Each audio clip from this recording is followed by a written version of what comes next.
සුබ දවසක් හැමෝටම. ඉතින් මේ දවස්වල මාකටිං කැම්පේන් ෆේලියර්ස් ගැන හැමෝම කතා වෙනව නේද? ඉතින් මිස්ටේක්ස් ඕනම බ්‍රෑන්ඩ් එකකට වෙන්න පුළුවන්. නමුත් මිස්ටේක්ස් නෙවෙයි මිලියන ගණන් පාඩු වෙච්ච කැම්පේන් ෆේලියර්ස් අපි දන්න ලොකුම බ්‍රෑන්ඩ්ස් පවා කරලා තියෙනවා. ඉතින් කලින් අපි කතා කරා රිස්ක් එකක් අරගෙන ගොඩ ගියපු කැම්පේන් ගැන. ඉතින් ඒ වගේම අද බලමු හොඳටම හිතලා හොඳට කැල්කියුලේට් කරලා බලලත් ෆේල් වෙච්ච කැම්පේන් කිහිපයක් ගැන.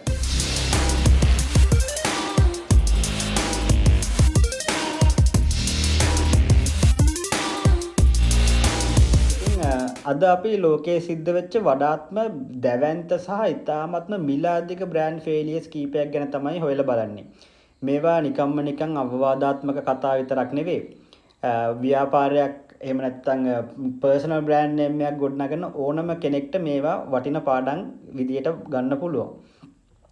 පළවෙනි එක මම කතා කරන්නේ ඒකට නමක් දාන්න කැමතියි මම නොස්ටැල්ජියාවට ද්‍රෝහි වීම කියලා. මේක මේ කොකාකෝලා සමාගම 1985 දී කරගත්ත මිස්ටේක් එකක්. ඉතින් 1985 දී කොකාකෝලා සමාගම බ්ලයින්ඩ් ටෙස්ට් එකක් කරා. සමීක්ෂණයක් කළා.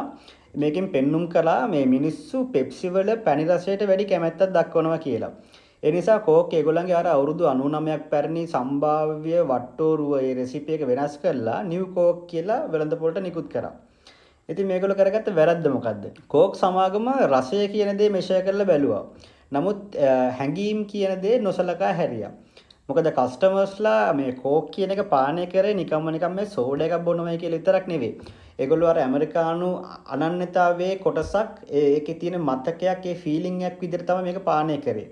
ඉතින් රෙසිපි එක වෙනස් වෙච්ච ගමන් මිනිස්සුන්ට ඒගොල්ලන්ගේ අර ඉතිහාසයේ කොටසක් නැති වුණා වගේ නිකන් පාවා දීමක් වගේ දැනුණා. මේක ප්‍රතිඵලය තමයි දැවැන්ත බ්‍රෑන්ඩ් PR ක්‍රයිසිස් එකක් මේගොල්ලන්ට මුහුණ දෙන්න සිද්ධ වුණා. දවස් 79ක් ඇතුළත මේගොල්ලෝ කොකාකෝලා සමාගමට ඒගොල්ලන්ගේ මුල් නිෂ්පාදනයම නයිමස්සරක් අර කොකාකෝලා ක්ලාසික් විදියට මාකට් එකට ගේන්න සිද්ධ වුණා. මේකේ පාඩම මොකද්ද? පාඩම තමයි මීනින් එකට හානි වෙන විදියට ඔයාගේ නිෂ්පාදනය කොච්චර ඔප්ටිමයිස් කරත් වැඩක් නැහැ. මොකද බ්‍රෑන්ඩ් ලොයල්ටි කියන එක ගොඩක් වෙලාවට මේ රැෂනල් ඩිසිෂන් එකක් නෙවෙයි. ඒක තියෙන්නේ ගොඩක් වෙලාවට ඒක ජීවත් වෙන්නේ මතකයන් උඩ, මෙමරිස් උඩ. එහෙම නැතුව නිකම්ම රැෂනල් ඩිසිෂන් එකක් විදිහට කස්ටමර්ස්ලා සමහරක්කට තමන්ගේ බ්‍රෑන්ඩ් ලොයල්ටි එක බ්‍රෑන්ඩ් උඩ තියාගෙන ඉන්නේ නැහැ. අපි ඊළඟට කතා කරමු ගැප් කියන වෙළඳ සන්නාමයේ 2010 දී ඒගොල්ලන්ගේ ලෝගෝ රීඩිසයින් එකක් කරද්දී කරගත්ත මිස්ටේක් එකක්. ඉතින් මේගොල්ලෝ මේ දශක ගාණක් තිස්සේ ගැප් කියන ඒ ඇඳුම් බ්‍රෑන්ඩ් එක ඒකේ සරල මේ ලාංඡනයක් තමයි තිබුණේ නිල් පාට කොටුවක් ඇතුළේ සුදු පාට අකුරු වලින් ගැප් කියලා ලියපු. නමුත් 2010 දී වුන් එකපාරට ඕවර්නයිට් බේසික් නිකන් අර මේ හෙල්වෙටික කියන ෆොන්ට් එක පාවිච්චි කරලා නිකම්ම ලෝගෝ එකකින් මේක රිප්ලේස් කරා. ඇයි කියලා කිව්වේ නෑ. කිසිම සූදානමක් තිබ්බේ නෑ. ඉතින් මේ පාරිභෝගිකයන්ට මේ බ්‍රෑන්ඩ් එක අඳුන ගන්නත් නොහැකි වෙලා තියෙනවා. මේ වෙනස නිසා මේ ගැප් සමාගමේ තියෙන අර කූල් අයිඩෙන්ටිටි එක නැති වුණා කියලා කස්ටමර්ස්ට දැනුණා. ඉතින් මේකට සෝෂල් මීඩියා වලින් මාර දරුණු ප්‍රතිචාරයක් එල්ල වෙලා තියෙනවා. කොච්චර දරුණු ප්‍රතිචාරයක් එල්ලුණාද කිව්වොත් එහෙම ගැප් සමාගමට දවස් 6න් අයිමස්ටරක් රිවර්ස් ගියර් එක දාන්න උනා.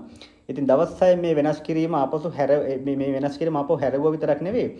ඒකට එස්ටිමේට් වෙලා තියෙනවා ඩොලර් මිලියන 100ක වියදමක් දරන්න ගැප් සමාගමට සිද්ධ වුණා කියලා. ඉතින් ඩොලර් මිලියන 100ක මිස්ටේක් එකක් ඒගොල්ලෝ ඒක කරගත්තේ.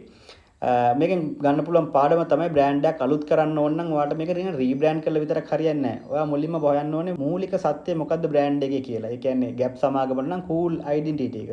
ඒ වගේ මූලික සත්‍යය අහිමි කරගෙන නිකන් ලෝගෝ එකක් චේන්ජ් කරලා හරියන්නේ නැහැ. ඊළඟට අපි කතා කරමු පෙප්සි සහ කෙන්ඩල් ජෙනර් 2017 සිදු කරගත්ත ලොකු මිස්ටේක් එකක්. මේක මෑත කාලේ වෙච්ච ප්‍රසිද්ධ වරදක්.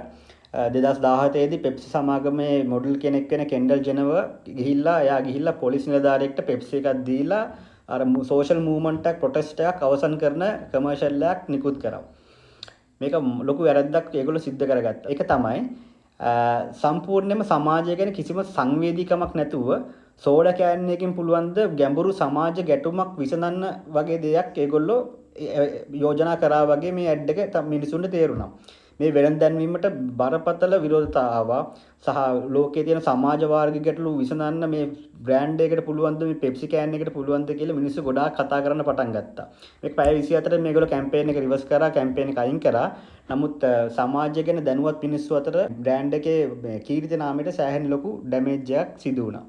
මේකේ පාඩම තමයි ගැඹුරක් නැමැති නිකන් අරමුණක් පිටිපස්සේ යන කමර්ෂියල් නිකන් රංගපෑමක් විතරයි.